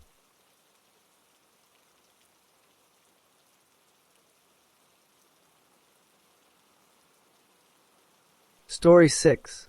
James Lowry was born on March 16, 1947. His mother was only 14 years old when she gave birth to him. His father was an alcoholic. James was the first child, and over time he had 4 younger siblings. The family did not have much money. They lived in poverty. James's parents did not take good care of their children. There was neglect in the home. James did not receive love or proper attention from his mother or father. This was true for his whole childhood. When James was a young teenager, around 15 or 16 years old, he got into trouble. He took his father's car without permission and went for a joyride. This was not a serious crime, but it led to something much bigger. His parents did not know what to do with him. Instead of handling the situation at home, they took James to court. A judge looked at the case. Even though no doctor had said James was mentally ill, the judge decided to send him to a state mental facility. This happened because his parents asked for it. James was sent away. He did not want to be there. He ran away from the facility several times. When he came back home, he told his brothers and sisters what he had seen inside. He said that other patients were given electroshock treatment. That meant they were hooked to machines that sent electricity through their brains. James was afraid the same thing would happen to him. Because he kept running away, the state moved him to another place. This was called the Norman Beatty Hospital. It was a maximum security unit for young people. This hospital has since been closed down. Inside Norman Beatty Hospital, James was hurt in terrible ways. The staff members who were supposed to take care of him did the opposite. They raped him. This happened more than once. He was also put in isolation, which meant he was locked alone in a small room for long periods of time. He saw other patients receive electroshock treatment as well. James stayed in these facilities until he turned 18 years old. When he was released, he was a young adult, but the damage had already been done. He did not know how to live a normal life. He started using drugs. He started drinking alcohol heavily. He also began committing property crimes, like stealing things that did not belong to him. Over the next several years, James was arrested and sent to prison many times. He would get out, then commit another crime, then go back in. This pattern continued for a long time. He could not hold steady jobs. He could not build stable relationships. At some point as an adult, James got married. His wife's name was Barbara. She already had a daughter from a previous relationship. That daughter's name was Heather Rice. James became Heather's stepfather. James had a violent side even at home. Later, Heather would tell others that James used to press a gun to her head when she was a child. He would pull the trigger, but the gun was empty. He did this to scare her. He wanted her to be afraid of him. James also struggled with his past. The things that happened to him at Norman Beatty Hospital stayed with him. Many years later, a psychologist would say that James still suffered from post-traumatic stress disorder because of what the state did to him when he was a teenager. But in his 20s and early 30s, James kept living a troubled life. He moved from place to place.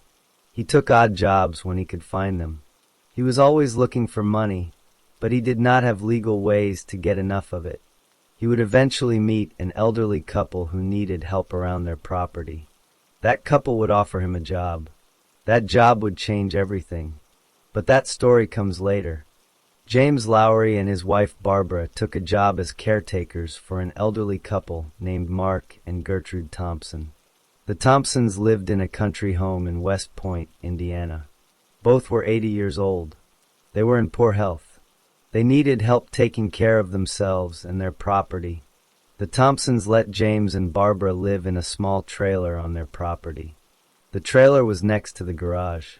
James and Barbara did not have to pay rent.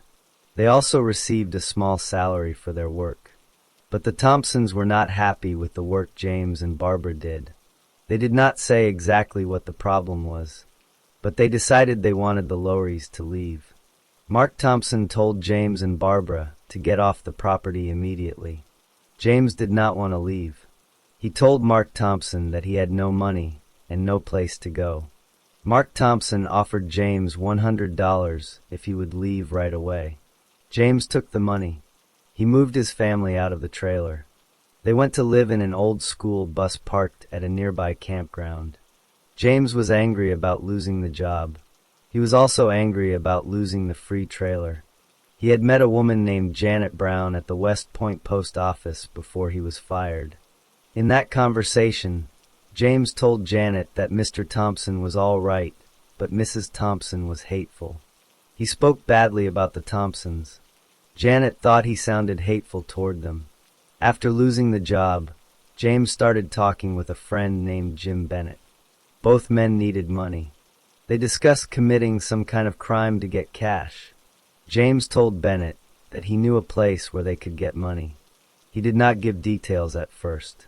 About 3 weeks before the crime, Bennett gave James a .32 caliber pistol. The pistol had a nickel or chrome finish. Bennett also gave James some ammunition. James said the gun was for his wife Barbara's protection while he was not home. But that was not the real reason he wanted it. On September 30th, 1979, Bennett picked James up in a car. James gave Bennett directions as they drove. Bennett understood that they were going to West Point to rob James's former employers. As they got closer to the Thompson property, James told Bennett the full plan. James said they would force Mark Thompson to write a check for $9,000. Then they would kill both Thompsons and bury their bodies. James also planned to take Mark Thompson's gun collection. Bennett carried a sawed-off shotgun. They arrived at the Thompson property around dark. Janet Brown was the new caretaker. She lived in the same trailer where James and Barbara had lived before. It was next to the Thompson garage. Janet was sitting inside reading a book. She heard the Thompson dog bark. Then the trailer door was kicked open. James Lowry walked in. He had a gun in his hand. Janet recognized him from their meeting at the post office. James put the gun against Janet's neck. He forced her to take him to the Thompson house. Bennett followed behind them as they crossed the lawn. They entered the house. Mark Thompson was standing in the kitchen. James told Mark that this was a holdup. Mark looked at James and said, "You don't want to do this now, Jim." James responded by shooting Mark in the stomach. The bullet did not kill Mark immediately. He was wounded but still alive. After shooting Mark, James forced Janet to walk with him down the hall. He kept the gun against her head. They went to the den. Gertrude Thompson was watching television. James ordered her to get up and move. She obeyed. As Gertrude walked down the hall toward the kitchen, James hit her in the head with the gun. Blood came out of her head. She began to stagger but kept walking. James forced both women into the kitchen. He then shot Gertrude in the head at close range. She died right there on the kitchen floor. James then turned the gun on Janet Brown. He fired a shot at her head, but Janet had raised her hand in front of her face to protect herself. The bullet hit her hand first. That slowed the bullet down. It still hit her head, but the bullet only barely went into her skull. Janet fell to the floor. She pretended to be dead. She did not move or make a sound, even though she was bleeding and in pain. While Janet was lying on the floor, a loud alarm began to ring. Mark Thompson, even though he had been shot in the stomach, had managed to trip a switch. The switch set off a siren that Mark had attached to his barn. He had installed it so neighbors would know if there was an emergency at his home. The siren made James panicked. He became excited and scared. He went back to where Mark Thompson was lying. James fired 2 more shots. One of them hit Mark in the head. Mark Thompson died from that wound. James still wanted to take something from the house, but the siren was still ringing. He was afraid the police would come soon. So James and Bennett ran out of the house. They took the back roads to avoid being seen. They drove back to the old school bus where James's family was staying. When they arrived, James and Bennett told Barbara what had happened. Bennett said the crime went bad. He said that James shot them in the head. James did not disagree. He admitted what he had done. Back at the Thompson house, Janet Brown waited until she was sure the 2 men were gone. Then she got up and called the police. When the police arrived, they found Gertrude Thompson dead on the kitchen floor. Mark Thompson was still alive, but dying from the gunshot wound to his head. He was able to say only a few words before he died. He said that 4 monkeys had attacked him. His family later explained that Mark used the word monkeys when he could not remember someone's name. Janet Brown was taken to a hospital. Her hand and her head were injured, but she survived. At the time of the crime, no one was arrested yet. The police began asking questions. Neighbors had heard the siren. Some had seen a car leaving quickly, but the investigation had not yet started in full. That would come in the days ahead. After Janet Brown called the police, officers arrived at the Thompson home in West Point, Indiana. They found Gertrude Thompson dead on the kitchen floor. They found Mark Thompson seriously wounded. He was taken to a hospital, but died from his head wound before doctors could save him. The police asked Janet Brown what happened. She told them that James Lowry, the former caretaker, had kicked open her trailer door, held a gun to her neck, and forced her into the Thompson house. She described the gun. She told them there was a second man with Lowry. She gave the police James Lowry's name and said she had met him before at the post office. 2 days after the murders, on October 2nd, 1979, the police arrested James Lowry. The day after that, they arrested his friend Jim Bennett. After he was arrested, James Lowry made several statements to the police. He admitted to committing the murders. He also told his cellmate in jail about what he had done. He described the details of the crime. Some of his statements were used as evidence in court. Others were kept out because of legal rules, but enough remained to build a strong case against him. Jim Bennett decided to cooperate with the prosecutors. He agreed to plead guilty. In exchange for his testimony against James Lowry, the state dropped its request for the death penalty against Bennett and dropped a habitual offender charge. Bennett received a guaranteed sentence of 40 years in prison. The first trial of James Lowry was held in Boone County, Indiana. Judge Paul H. Johnson Jr. presided. The trial began. Janet Brown testified. She pointed to James Lowry in court and said he was the man who shot her and the Thompsons. Jim Bennett testified. He explained how he and Lowry planned the robbery and how Lowry shot all three people. Barbara Lowry, James's wife, also testified. She said her husband and Bennett left the school bus with a handgun and a shotgun and said they were off on a caper. When they returned, she said, they were shaking and upset. Bennett said it went bad and that Lowry shot the victims in the head. The jury found James Lowry guilty of 2 counts of murder and 1 count of attempted murder. The jury recommended the death penalty. The judge sentenced him to death on July 11, 1980. But James Lowry appealed. He argued that the trial judge had made a mistake. Before the trial started, Lowry's lawyer had asked the judge to sequester the jury. That meant keeping the jurors together in a hotel so they would not go home each night and be exposed to outside information. In a capital case, a defendant has the right to have the jury sequestered if he asks for it in time. The trial judge denied the request. The Indiana Supreme Court agreed that this was a legal error. On May 5, 1982, the court reversed Lowry's conviction and death sentence and ordered a new trial.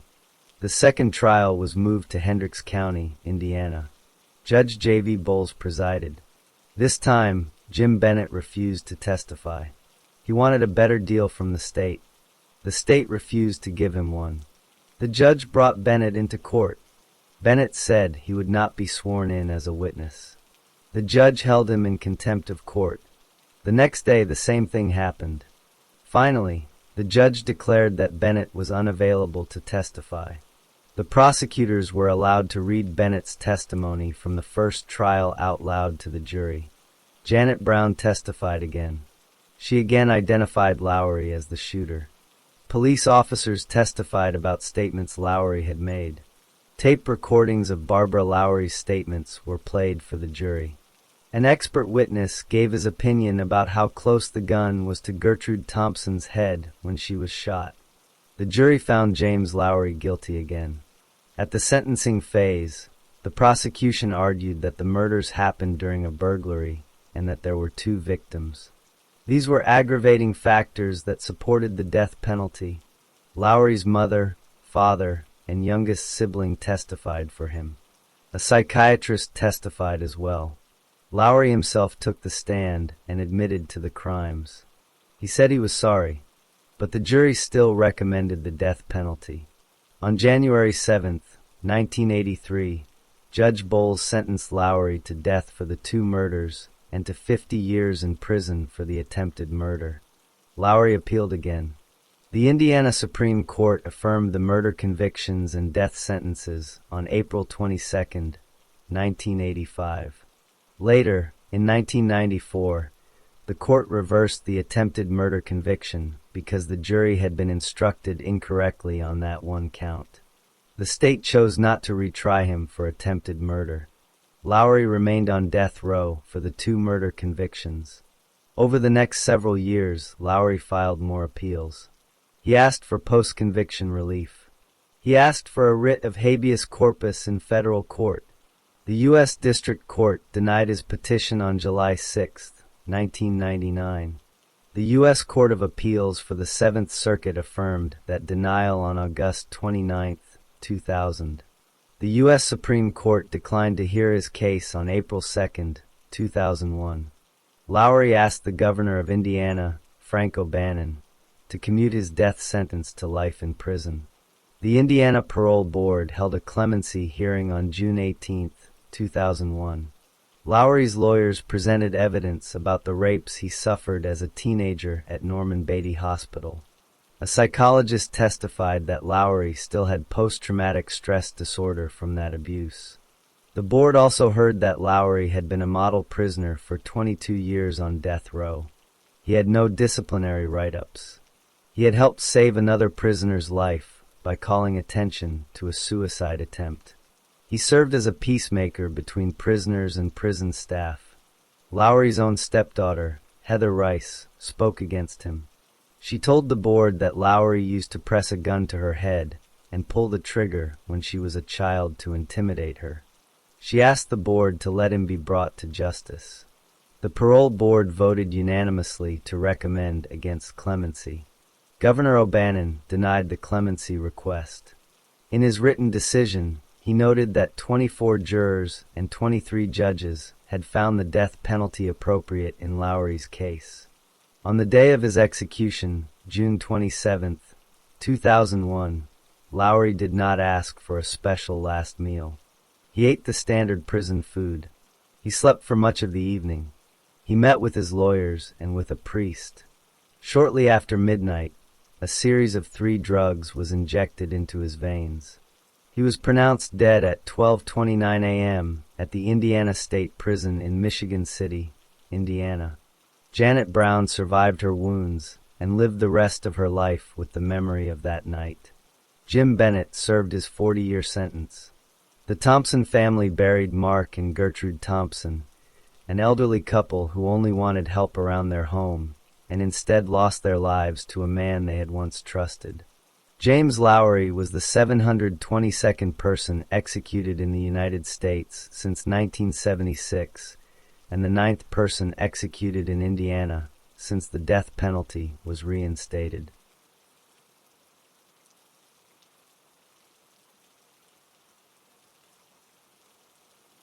Story 7. Jerome Mallett was born on January 1, 1959. He was born in the United States. His family lived in Texas.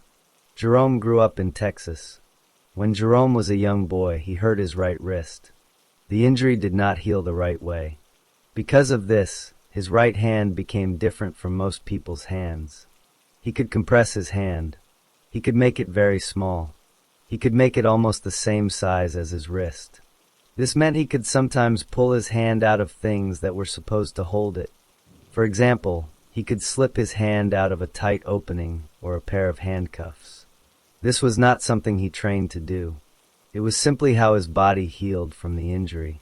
He lived with this condition for his entire life. Jerome went to school in Texas. He grew up like many other children in his neighborhood. As he got older, he started to break the law. He committed crimes. He was caught and punished for those crimes. He became a felon. That means he was convicted of serious crimes. As a young adult, Jerome moved to Dallas, Texas. He lived in Dallas. He continued to have problems with the law. He was placed on probation. Probation means a judge lets a person stay out of jail if they follow certain rules. Jerome did not follow those rules. He violated his probation. He did this 4 separate times. Each time, he broke the rules of his probation. The court issued warrants for his arrest. A warrant is a paper that tells police they can arrest a person. Jerome also committed a robbery. He robbed a jewelry store in Texas. This was an aggravated robbery. That means he used a weapon or caused fear of harm during the theft. Because of this robbery, another warrant was issued for his arrest. So by early 1985, Jerome Mallett had 5 outstanding warrants in Texas. 4 were for probation violations. 1 was for aggravated robbery. Jerome did not turn himself in. He stayed out of jail. He continued to live his life. He drove a car. He traveled from Texas to other states. He was careful not to get caught, but he did not change his behavior. He kept driving. He kept using roads and highways. He did not know that one day a police officer would stop him for a simple reason. On March 2, 1985, Jerome Mallett was driving a car north on Interstate 55. He was about 60 miles south of St. Louis, Missouri. He was speeding. His car was going faster than the legal speed limit. A Missouri state trooper named James F. Fromsdorf saw the speeding car. Trooper Fromsdorf was 35 years old. He had been a trooper for 9 years. He was a husband and a father of 3 young daughters. He was on duty that day. He decided to stop the speeding car. He turned on his patrol car's red lights. Jerome Mallett pulled over to the side of the highway. Before Trooper Fromsdorf walked up to the car, Jerome Mallett hid his wallet, and his identification under the front seat of his own car. He did this because he did not want the trooper to know who he really was. He knew he had warrants for his arrest in Texas. The trooper approached the driver's side window. He asked Jerome Mallet for his driver's license. Mallet said he did not have it with him. Then the trooper asked for his name. Mallet gave a false name. He used his brother's name, Anthony Mallet. He hoped the trooper would not find out about the warrants. Trooper Fromsdorf was not satisfied with this answer. He decided to handcuff Jerome Mallet. He took out his handcuffs and put them on Mallet's wrists. Then the trooper searched Mallet's car. Under the front seat, he found several items that had Jerome Mallet's real name on them. He also found the hidden driver's license. The trooper now knew the driver had lied about his identity. The trooper took Jerome Mallet and placed him in the front seat of the patrol car. Mallet was handcuffed and sitting in the passenger side of the front seat. Trooper Fromsdorf then got into the driver's seat. He used his police radio to call the highway patrol dispatcher. He gave the dispatcher the real name from the driver's license.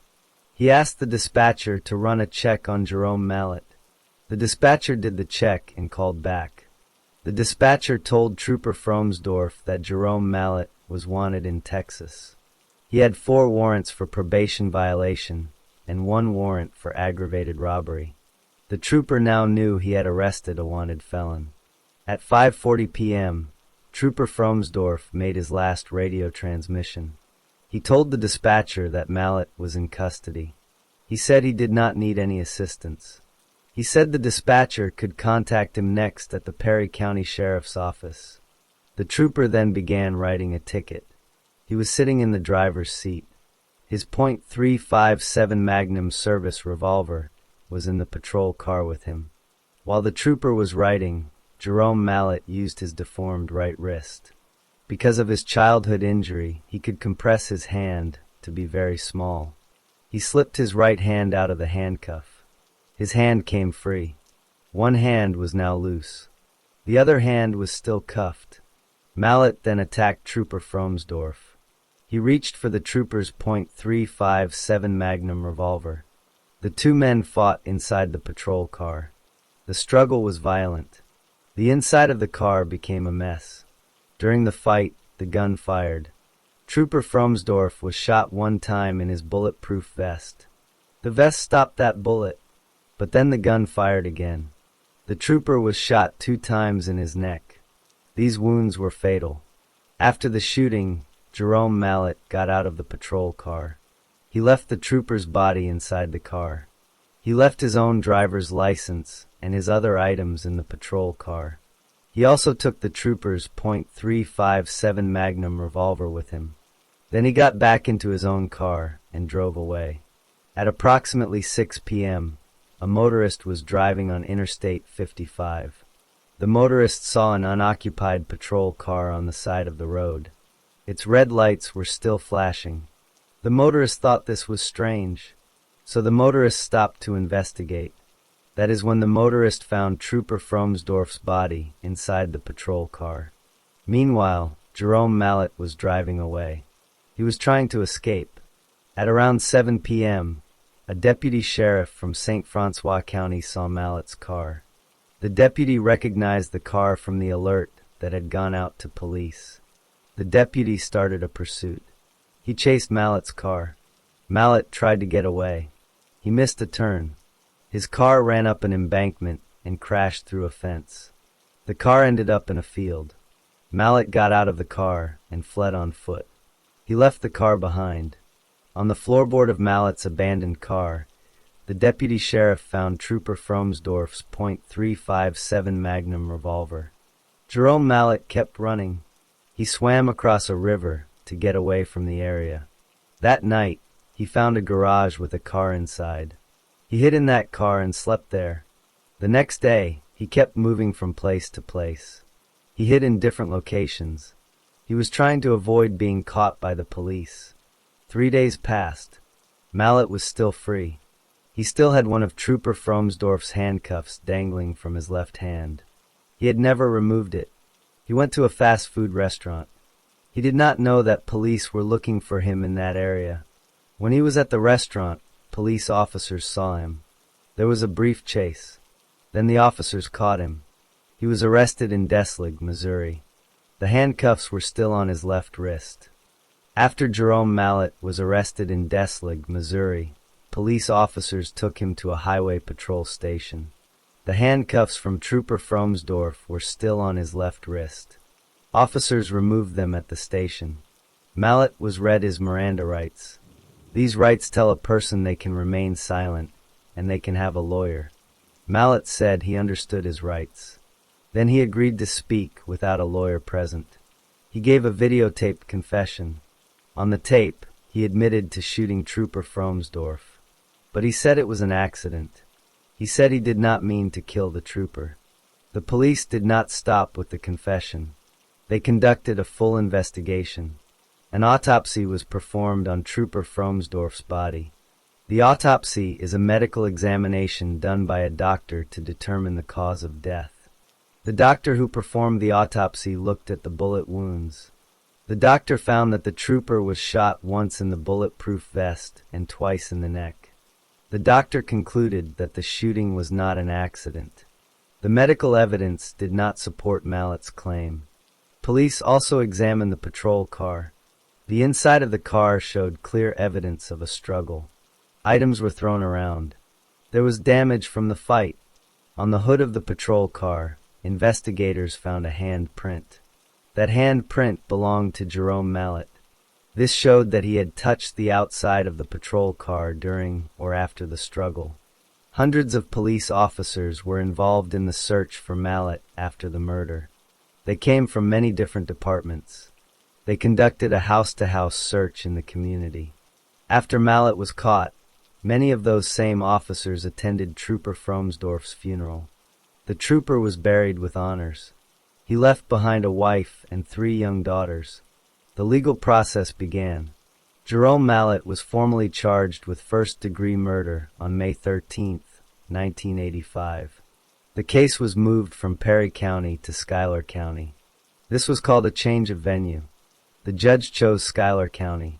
At that time, Schuyler County had very few black residents. Jerome Mallet was black. His trial jury ended up being all white. The trial started on January 13, 1986. The jury heard the evidence. They saw the videotaped confession. They heard about the handcuffs and how Mallet could slip his hand out because of his deformed wrist. They heard about the warrants from Texas. They heard about the fight inside the patrol car. On January 22, 1986, the jury found Jerome Mallet guilty of first-degree murder. The next day, January 23, 1986, the same jury recommended the death sentence. On March 7, 1986, the judge formally sentenced Jerome Mallet to death. Mallet did not accept the sentence quietly. He filed many appeals over the next 15 years. He asked higher courts to look at his case. His lawyers argued that he did not get a fair trial. They said the all-white jury was a problem. They said the judge who sent the case to Schuyler County was biased. That judge had sent a plaque to the highway patrol in honor of the slain trooper. He had also sent a letter of condolence to the trooper's widow. Mallet's lawyers said this showed the judge was not neutral.